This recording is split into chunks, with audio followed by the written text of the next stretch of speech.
అమలాపురం చందన brothers లో discount changer December 2 నుంచి ప్రతి 5,000 రూపాయల కొనుగోలుపైన అన్ని రకాల వస్త్రాలపై వెండి ఉచితం. ఆమెకు తన తండ్రి అంటే ఎంతో ప్రేమ. బుడిబుడి అడుగులు వేసిన నాటి నుంచే నాన్నను విడిచి ఉండేది కాదు. పక్కనే తల్లి ఉన్నా నాన్న ఉండాల్సిందే అంటూ అరిచి గోల గోల చేసేది. ఒక్క పూట తండ్రి ఇంట్లో లేకపోతే నాన్న కావాలంటూ మారం చేసేది. తండ్రి తినిపిస్తే తప్ప ఆ చిన్నారి తినేదే కాదు. అలా తండ్రిపై ఎంతో ప్రేమతో ఉన్న ఆ చిన్నారికి ఉన్నట్టుండి నాన్న దూరమయ్యాడంటే ఎక్కడికో వెళ్ళిపోయాడని కాదు, అనారోగ్య సమస్యలతో ప్రాణాలు విడిచి కానరాని లోకాలకు వెళ్ళిపోయాడు. నాన్న లేడు, ఇక తిరిగి రాలేడనే వార్త ఆ చిన్నారి గుండెల్ని పిండేసింది. ఏడ్చి ఏడ్చి కన్నీళ్లే ఇంకిపోయాయి. ఇక తండ్రి మరణాన్ని జీర్ణించుకోలేని ఆ 9 ఏళ్ల బాలిక చివరికి ప్రాణాలు విడిచింది. ఇదే వార్త ఇప్పుడు అందరినీ కంటతడి పెట్టిస్తుంది. ఇంతకు ఈ హృదయ విదారక ఘటన ఎక్కడ జరిగింది, అసలేం జరిగింది అనేది ఇప్పుడు తెలుసుకుందాం.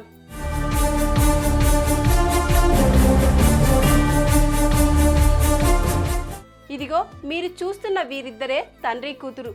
మహారాష్ట్ర ఔరంగాబాద్ సమీపంలోని అహల్యానగర్ తాలూకాలోని షిరేగావ్ గ్రామంలో బాలాసాహెబ్ జాదవ్ అనే 38 ఏళ్ల వ్యక్తి నివాసం ఉంటున్నాడు.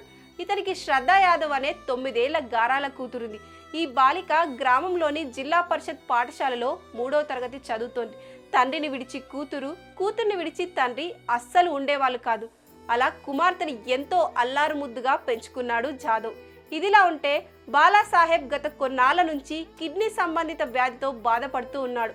ఆసుపత్రుల చుట్టూ చెప్పులరిగేలా తిరిగాడు, కానీ ఆ రోగం మాత్రం నయం కాలేదు. ఆఖరికి వైద్యులు కూడా చేతులెత్తేయడంతో నవంబర్ 29న బాలాసాహెబ్ జాదవ్ కన్నుమూశారు.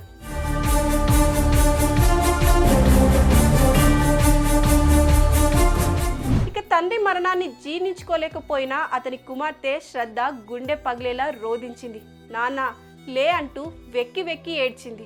ఆ చిన్నారి ఏడ్చిన తీరును చూసి గ్రామస్తులు సైతం కంటతడి పెట్టారు. నాన్న లేడు, ఇక తిరిగి రాడని తెలుసుకొని జీర్ణించుకోలేకపోయింది. ఈ క్రమంలోనే తండ్రి మరణాన్ని తట్టుకోలేక శ్రద్ధ జాదవ్ మరుసటి రోజే ప్రాణాలు విడిచింది.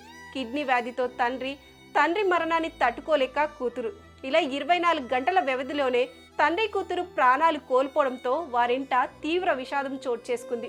కుటుంబ సభ్యులు బంధువులు శోకసంద్రంలో మునిగిపోయారు. తండ్రి కూతురు మరణించడంతో వారి గ్రామంలో విషాద ఛాయలు అలుముకున్నాయి. సుమన్ టీవీలో మీ పర్సనల్ అండ్ బిజినెస్ ప్రమోషన్స్ కోసం కింది నెంబర్కి కాంటాక్ట్ చేయండి.